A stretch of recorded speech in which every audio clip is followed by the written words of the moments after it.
Bonjour, aujourd'hui je vais vous présenter un réacteur polyvalent. Donc le réacteur se situe ici. Il est muni d'une double enveloppe dans laquelle circule une huile qui est soit chauffée, soit refroidie de manière à maintenir une température précise à l'intérieur du réacteur. Pour le chauffer ou le refroidir, ce fluide, on utilise une chaudière qui se situe ici. Pourquoi ce réacteur est polyvalent? Parce que le réacteur est muni d'une colonne à garnissage, d'un condenseur et d'une vanne de reflux. On peut donc réaliser plusieurs opérations, soit pendant la réaction, soit à la suite de la réaction. On peut augmenter le rendement de la réaction en réalisant en même temps que la réaction la distillation d'un des produits. On peut en fin de réaction évaporer le solvant ou le réactif en excès. Ce réacteur dispose aussi de différents instruments de mesure. Donc nous avons ici une sonde de température et nous avons ici la possibilité de mesurer le pH du mélange réactionnel. Nous avons ici un manomètre qui va nous permettre de mesurer la pression différentielle à l'intérieur du réacteur. Pourquoi? Parce qu'il est possible de réaliser la réaction soit à la pression atmosphérique, soit sous vide partiel, à l'aide de la pompe à vide qui se situe ici.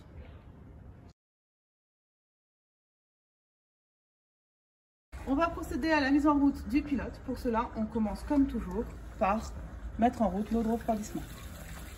Puis on se dirige vers le débitmètre de manière à régler le débit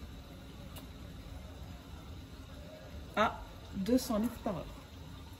Enfin, on met en route le tableau électrique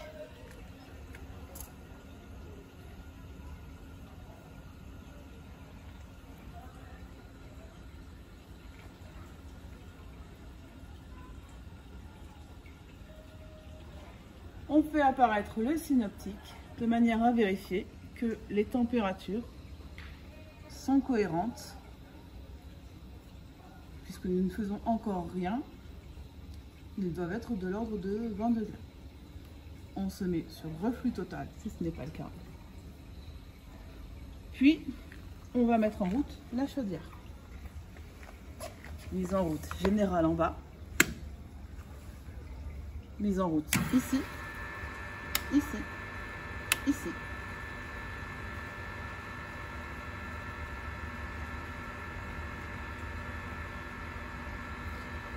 On règle ensuite une température de consigne. Comme nous n'avons pas encore choisi la température de la réaction, on la met à la même température que la température à l'intérieur de la chaudière. Ce réacteur est particulier puisque, étant donné qu'il y a une sonde de pH à l'intérieur, il n'est jamais vidangé totalement à la fin de la réaction. Il contiendra toujours un volume suffisant pour que la sonde de pH trempe dans de l'eau déminéralisée. Avant tout, il faut donc commencer par vidanger le réacteur.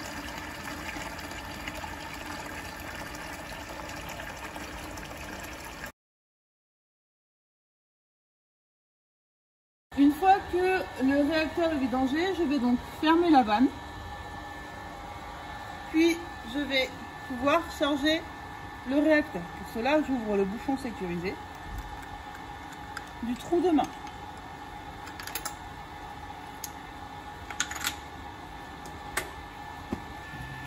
Je vais maintenant pouvoir charger le réacteur avec le mélange qui a été choisi pour la démonstration de ce jour. Nous allons réaliser une distillation sous vide d'un mélange eau éthanol.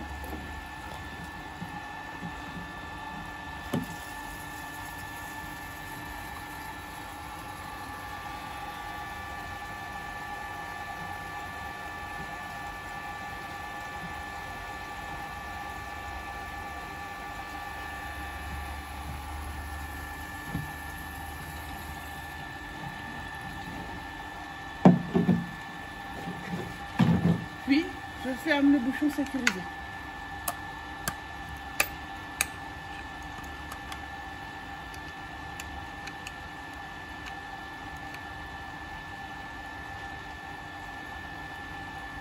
Je mets ensuite en route sur le tableau électrique l'agitation.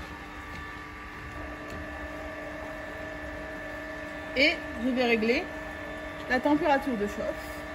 Dans un premier temps, de manière à initier l'évaporation, je vais commencer par régler une température de 140 degrés.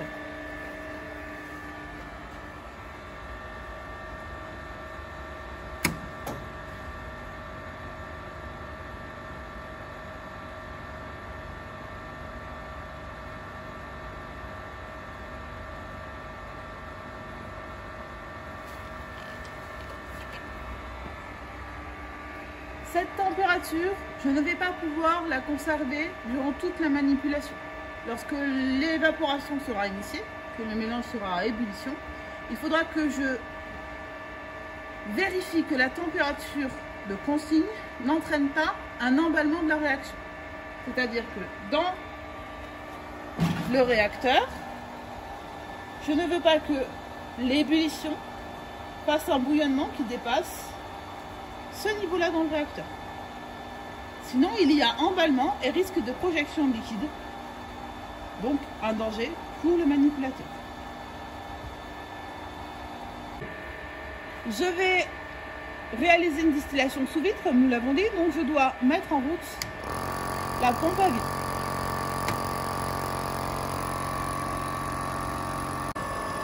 Si je dois réaliser une distillation sous vide, je dois fermer toutes les entrées d'air de la colonne. Donc je vais fermer celle-ci. Je vais ensuite travailler avec cette vanne-là. Je vais devoir la fermer de manière à ce que plus d'air ne rentre à l'intérieur. Puis je vais devoir contrôler le vide partiel avec ce manomètre.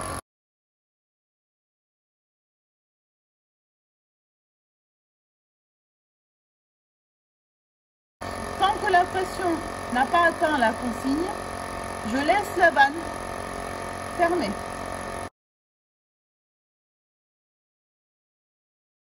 Je vais ouvrir légèrement la vanne pour faire rentrer à nouveau un peu d'air. Je vais donc me diriger vers la vanne ici.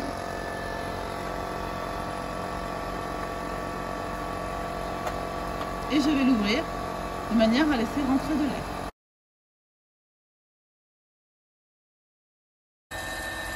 Nous sommes maintenant à 58 degrés et nous voyons commencer à apparaître l'ébullition à l'intérieur du réacteur. L'ébullition est maintenant plus importante, comme vous pouvez le visualiser ici. Et nous voyons aussi commencer à monter dans la colonne les vapeurs. Et donc, grâce au condenseur qui se situe en haut, les vapeurs sont recondensées et retourne à l'intérieur du réacteur. Nous sommes à reflux total.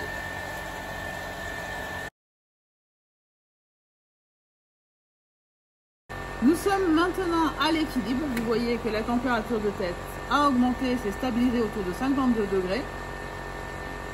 Nous allons pouvoir commencer la rectification. Donc pour cela, on va régler un taux de reflux. Imaginons que nous voulons un taux de reflux de 2. On va mettre 2 ici, 1 ici, un temps de reflux de 2 divisé par un temps de soutirage de 1, ça nous fait un taux de reflux de 2. Puis on se place sur cycle.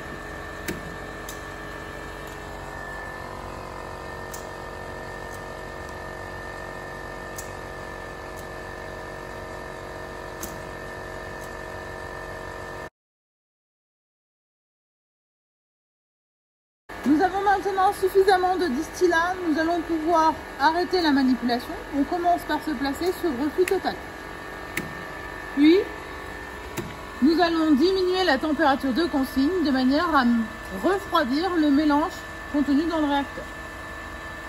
Nous choisissons une consigne de 20 degrés.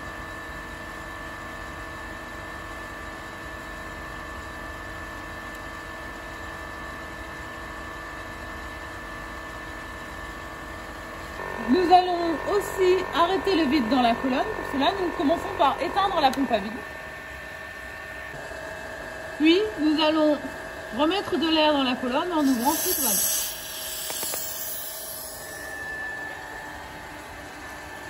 Et vous voyez que l'ébullition c'est arrêté. Il ne nous reste plus qu'à refroidir. La température est maintenant suffisamment faible, c'est-à-dire que le réacteur est à 35 degrés. Je vais donc pouvoir le vidanger. J'arrête l'agitation et je me dirige vers le réacteur. Je positionne en dessous le bidon de récupération, un entonnoir et j'ouvre la vanne. Le réacteur a été maintenant rincé plusieurs fois. Je vais donc le remplir avec de l'eau déminéralisée afin de protéger la sonde de pH qui est ici.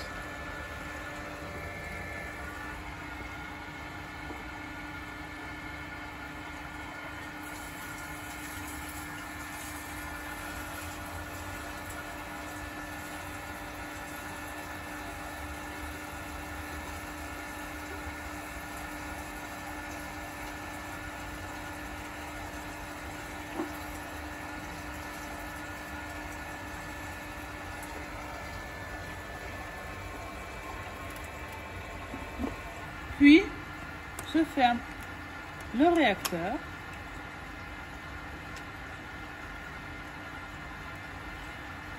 J'arrête la chaudière.